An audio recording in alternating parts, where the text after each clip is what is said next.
On the February 5th episode of General Hospital, Drew, Cameron Matheson, finally learned that his beloved wife, Willow, Caitlin McMullen, was the one who shot him. Meanwhile, Michael, Rory Gibson, updated Sonny, Maurice Bernard, and Carly Laura Wright on the custody agreement. Chase, Josh Swickard, and Brooke Lynn, Amanda Seton, again argued about her cousin.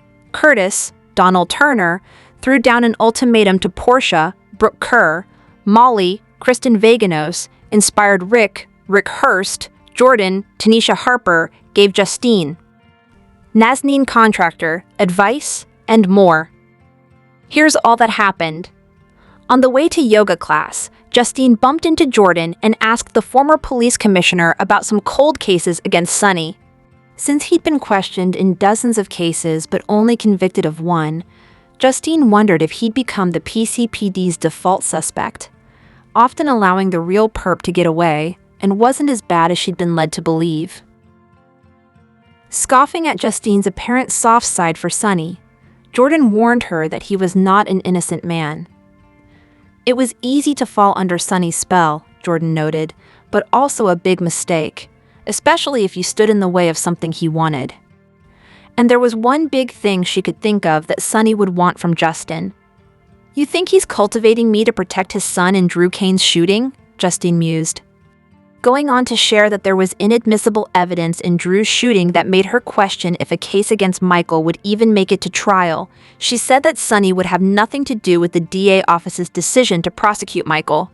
Still, knowing how far Sonny would go to shield his kids, Jordan told her to do the opposite of whatever Sonny advised her to do. While at Bobby's with Brooke Lynn, Chase overheard Molly talking on the phone about her interview with Michael, declaring that her involvement was a massive conflict of interest. Chase began badgering her for details, but Molly avoided direct answers, then scurried off when Rick arrived. Returning to his table, an incredulous Chase expected Brooke Lynn to take his side, but his wife declared that he'd overstepped. When Chase snarked that everyone connected to investigating Michael was related to him, she pointed out that he was too, and wondered why he wouldn't let it go. As they continued to argue, Brooke Lynn accused her husband of being so locked in on Michael that he wasn't viewing the situation clearly since there were plenty of other possible suspects. Chase huffed that both she and Dante acknowledged that Michael was capable of shooting Drew, but didn't want to accept the likelihood that he did, then stormed out. Across the diner, Molly told Rick about her fight with Cody over her book and whined that Cody wouldn't have been insulted if he hadn't read the manuscript without her permission to begin with, suggesting that her words probably triggered all of Cody's insecurities, and he was probably thinking about how he'd screwed things up with her. Rick advised Molly to take the first step in reconciling. Molly countered that Rick should take his own advice and reach out to Elizabeth, but he shared that he'd been shot down more than once and didn't want to ruin the friendship they now had. Then Molly told her dad that she liked how Elizabeth saw the man he could be, and maybe Elizabeth could help him see that too. Later, at the hospital, Liz saw Isaiah carrying a beautiful flower arrangement and was shocked to discover that they were for her. Rick had sent them to her. Rick arrived and invited his ex-wife to dinner. He was delighted when she accepted. Carly and Sonny met with Michael at the Quartermain kitchen, where he told his parents that he'd reached a custody agreement with his ex-wife. Carly didn't understand why Michael would negotiate with Willow in the first place. He told his mom he was being investigated for shooting Drew and didn't want to take the risk that the new judge would side with Willow and give her full custody. It was either compromise with Willow or leave the country with the kids, he confided. Michael lamented that he hated giving Willow the visitation at all, but the kids wanted to see their mom. Next, talking about Michael's meeting with Molly and Nathan, Carly wondered if he left anything out that the police might uncover, but Michael said there was nothing else. Flashing back to Justine's declaration that she would not be personally prosecuting Michael, Sonny asserted to his son that he wouldn't go down for the crime. Things got awkward when Chase and Brooklyn entered the kitchen, so Michael walked his mother out. Brooklyn and Sonny then stepped into the other room to talk about Gio, leaving Chase alone in the kitchen. Seeing Michael's keys on the table, Chase recalled Molly stating earlier that Michael had no means of getting into Drew's house, then picked up the key ring. At Miller and Davis, Curtis asked Alexis to help him get a court order for a paternity test. But after exposing Portia's pregnancy in court, Alexis didn't want to be the person who forced her to take a paternity test. Though disappointed, Curtis understood his friend's position and asked her if he at least had grounds to compel Portia to take a test. Replying that he did so long as it didn't jeopardize the baby's life, Alexis advised him against pursuing the matter because it would only further complicate the situation and set a bad tone for his and Portia's co-parenting journey. Curtis felt his life was on hold until he knew if the baby was his and didn't want to miss out on time with this baby the way he had with Trina, since Portia hadn't been upfront back then. Alexis suggested that he communicate that to Portia before he opted to do something drastic. Meanwhile, Portia returned to work on probation and no longer as co-chief of staff. When she and Isaiah caught nurses whispering about them, she insisted the gossip would be old news soon and said that since she wasn't his boss anymore, they had nothing to hide. But when they joked about commuting from his cabin together, she became worried that he felt they were moving too fast. However, he insisted he wasn't having second thoughts and only wanted to make sure she was happy. Later, Portia caught up with Elizabeth and shared how at peace she was in her relationship with Isaiah, and how much easier this pregnancy was than hers had been with Trina, which had coincided with the breakup of her marriage to Tag. T. Things were still dicey with Curtis because he wanted her to take a paternity test, she added, but she wanted to enjoy her pregnancy and not add extra stress. Opposite this, Lucas sympathized with Isaiah when he shared that the staff was whispering about him and Portia. Having experienced that firsthand during his relationship with Brad, Lucas offered to be a sounding board if Isaiah ever needed to talk. Isaiah mentioned that so far, there were no issues, and he hoped that there wouldn't be complications with Curtis if the baby turned out to be his. Lucas suggested that Isaiah do what he could to keep the peace, sure that Curtis would put the baby's best interest first, and Portia would probably appreciate him doing the same. Later, Lucas was chatting with Portia at the hub when Curtis arrived. As Lucas eavesdropped from the other side of the desk, Curtis gave Portia a 1-week deadline to do the paternity test, or else he would get a court order. Fuming, Portia spat that she'd do things on her own terms and challenged Curtis to get the court order if he wasn't okay with that. At the hospital, Drew was prepared to be transported home. Liz made sure Willow knew what she was getting into by taking over her husband's care at home, but Willow insisted that she was the only person who could give him what he needed right now. Since Drew couldn't verbally communicate, Lucas reiterated with the patient that blinking once meant yes and twice meant no, and Drew blinked once when Willow asked him if he was ready to go home. Then, Drew was wheeled onto the elevator by an orderly and the Canes headed home. At the Kane house, Trina flipped out that Kai was overseeing the delivery of medical supplies for Drew's care. Proclaiming the entire situation suspicious, Trina wanted Kai to resign from his internship, but he felt like he had to stick around to make sure Drew was safe from Willow.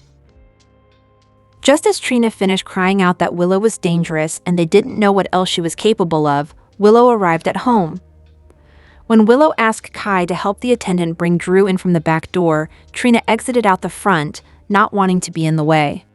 Playing the doting wife, Willow told Kai how much it meant to her to have Drew home.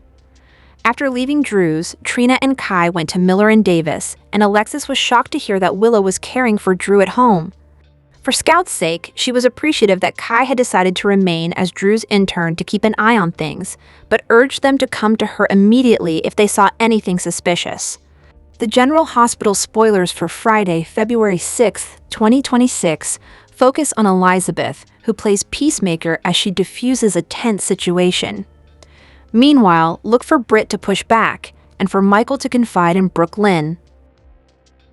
Elizabeth, Rebecca Herbst, sees some action when she's called on to diffuse a tense situation. GCHA's head nurse is the person to have on hand whenever a moment or a conversation becomes volatile. However, Liz actually has no patience for Britt's theatrics, so the newly reinstated doctor could be involved. She's dealing with a lot right now. Cullum Andrew Hawks is currently micromanaging her meds, which is preventing her from getting a dose to Jason so he can have a scientist reverse engineer it. The weekly spoilers hint that Britt, Kelly Thiebaud pushes back, so this incident could very well involve her. Or it could have something to do with Willow. Caitlin McMullen, GH's Performer of the Month for January. Lately, Liz has been one of her biggest defenders. And Willow isn't exactly making friends these days, who forces Elizabeth to play peacemaker. Michael, Rory Gibson, is having to shove a lot of his feelings down, especially when it comes to custody of his kids. He's had to compromise to share them with Willow, but it's clearly not what he wants, but he's not in the best of positions right now. There are the pending charges the PCPD may bring against him, and he has no idea that Willow is doing her best to rig their custody situation. She wants the kids 24/7. She feels it's her right, and she wants Michael in prison or cut out of the kids' lives altogether. Just like she feels he did to her. Thankfully, Michael is about to take the time to confide in Brooke Lynn, Amanda Setton. While she's definitely an ally to him, she has to feel a little conflicted, however. Michael and Chase's relationship is turbulent these days. Chase, Josh Swickard, who recently talked to Maurice Bernard on State of Mind, remains 100% sure that Willow is innocent, and he was right to go above and beyond to prove her innocence. While Dante, Dominic Zamprogna, is insistent, look for Christina, Kate Monsey, and Jacinda, Paige Herschel, to catch up. Which is odd considering they were just chatting the other day when Christina ran into Michael and Jacinda at Bobby's. General Hospital spoilers for the week of February 9th hint some curveballs are ahead. Fans can expect Jason Morgan, Steve Burton to do some romantic scheming. Meanwhile, Charlotte Cassadine, Bluesy Burke, becomes focused on revenge. Keep reading to find out what is coming up in the ABC soap opera. Let's start off with Nathan West, Ryan Pavey, and Lulu Spencer, Alexa Havens Bruning. The couple recently kissed and admitted they have feelings for each other. However, neither of them want to upset Maxie Jones, Kirsten Storms. Valentine's Day is coming up, so we could see the two lock lips again. After all, Laura Collins, Jeannie Francis, will encourage Lulu to follow her heart. Just when Nathan and Lulu become a couple is probably when Maxie will wake up. As for Charlotte, it seems like she will be looking for revenge. Charlotte overheard part of Nina Reeves' Cynthia Watro's conversation with Jack Brennan, Chris McKenna. General Hospital's Willow is out of control. She shot Drew, caused him to have a stroke, and now she is trying to pin the shooting on Michael. Someone needs to stop her. Drew, Cameron Matheson, is being released from the hospital into his wife's loving care. He knows that she tried to kill him, but there is not much he can do about it. His stroke caused lock-in syndrome, and he cannot do much of anything except blink his eyes. His body isn't working right now, but his mind is. Willow, Caitlin McMullen, who warned Willow is done playing fair, has her husband right where she wants him. She appears to be the loving wife, but Drew knows the truth. In true soap form, while she has him alone and unable to speak, she will tell him exactly how and why she did what she did. Willow will probably throw in some torture, a la Kathy Bates in Misery. He won't be able to do anything about it, or will he? Drew has lock-in syndrome, confirmed by his doctors. That doesn't mean he will have it forever. He can easily improve over time. The smart thing for him to do is fake it so that his wife confesses everything she has done to him. Recording her would be the evidence needed to finally take her down. She can no longer be convicted of shooting him, but her other crimes will get her sent to Pentonville or one of the many mental institutions in Port Charles. He would not be the first Port Charles resident to fake lock-in syndrome. Ryan Chamberlain, John Lindstrom, did a dastardly job at it a few years back. It would be just like the congressman to take a page from Ryan's book. General Hospital's Finola Hughes has not only created a legacy character with Anna, but she also gets to showcase her incredible acting. This week, she hit the nail on the head. Anna, Finola Hughes, has been held prisoner, drugged, and mentally tortured for months. Cullum, Andrew Hawkes, and Sidwell, Carlo Rhoda, dumped her somewhere in France. She was so frantic that the police brought her to a mental facility. When Felicia, Christina Wagner, Mac, John J. York, and Emma Braden Bruner were finally able to see her, she was out of control. Her story sounded unbelievable, and her claim that Faison, Anders Hove, was alive seemed preposterous. Poor Anna. What many fans took away from these scenes was Hughes's acting ability. Her portrayal of tortured, desperate, and delirious was perfection. Hughes certainly proved why the Anna character has been loved for decades. Viewers were singing her praises. One Facebook user exclaimed, "The Emmy for Best Actress goes to Finola Hughes for this scene today. That was great acting." Another added, "Finola's performance was flawless. Can't wait to see what's next." "She was so convincing," a fan raved. "It looked like it took a lot of energy." Great actress. Hughes was not the only actor receiving accolades for that scene. Many thought Braden Bruner as Emma also gave a spectacular performance. One Facebook comment said, "I was crying so hard for Emma. I know that pain she was feeling, and she did a wonderful job expressing it." Another chimed in, "In my opinion, Braden Bruner, aka Emma, stole that entire scene." General Hospital's Willow has gone to the dark side. She has gotten rid of Drew, and Michael is her next target. Can Diane save him from prison? Willow. Caitlin McMullen, who was named Soap Hub's Performer of the Month for January, literally has the key that Tracy, Jane Elliott, used to get into Drew's, Cameron Matheson, house. She took her stolen belongings back from the congressman, but she had no idea what she was doing when she left the key with Martin, Michael E. Knight. He returned the key to Willow, and now she is plotting her revenge. Michael's, Rory Gibson's sweet little wife is no more. She has turned evil and will do anything to get her children back. If she can plant the key on Michael, it would be evidence that he entered Drew's house on the night he was shot. Lexis, Nancy Lee Gran, shared the truth with her partner, Diane, Carolyn Hennessy. Willow shot Drew. There is no way that she will let Michael go down for a crime he did not commit. Her hands are partially tied because she is not allowed to divulge this information, but Diane is the best attorney in Port Charles. She has pulled more difficult rabbits out of her hat before. She will surely find a workaround so that everyone knows that her client is innocent and that Drew's wife is the real shooter. Willow cannot be tried again for the crime, but the truth could give her ex what she is most afraid of: full custody. General Hospital's Drew was sent home because Willow insisted he go home so she could take care of him. That should have felt like a relief until you remembered she was the one who put him in that position in the first place. After it was revealed that she shot him, and then we saw her induce a stroke, the mere thought of him being in her care gave us the willies. Not even Nina or Leals knows what she's done, and therefore can't conceive of the house of horrors that Drew might go home to. Under Willow's roof, Drew's recovery stops being medical and starts becoming something far more personal, the kind of arrangement that presents itself as healing while quietly shrinking his world down to one voice, one schedule, one version of reality he can't interrupt. If he ends up having locked-in syndrome, as the doctors have speculated, that alone bears the chill of a Stephen King novel. You can see his house now. Willow gets to decide what he remembers or forgets, and how much discomfort for Drew is necessary to fuel her revenge. She could mess with his medication, giving him a little too much or not enough. Physical therapy gets delayed because he isn't ready today. Visitors get postponed indefinitely because he gets overstimulated.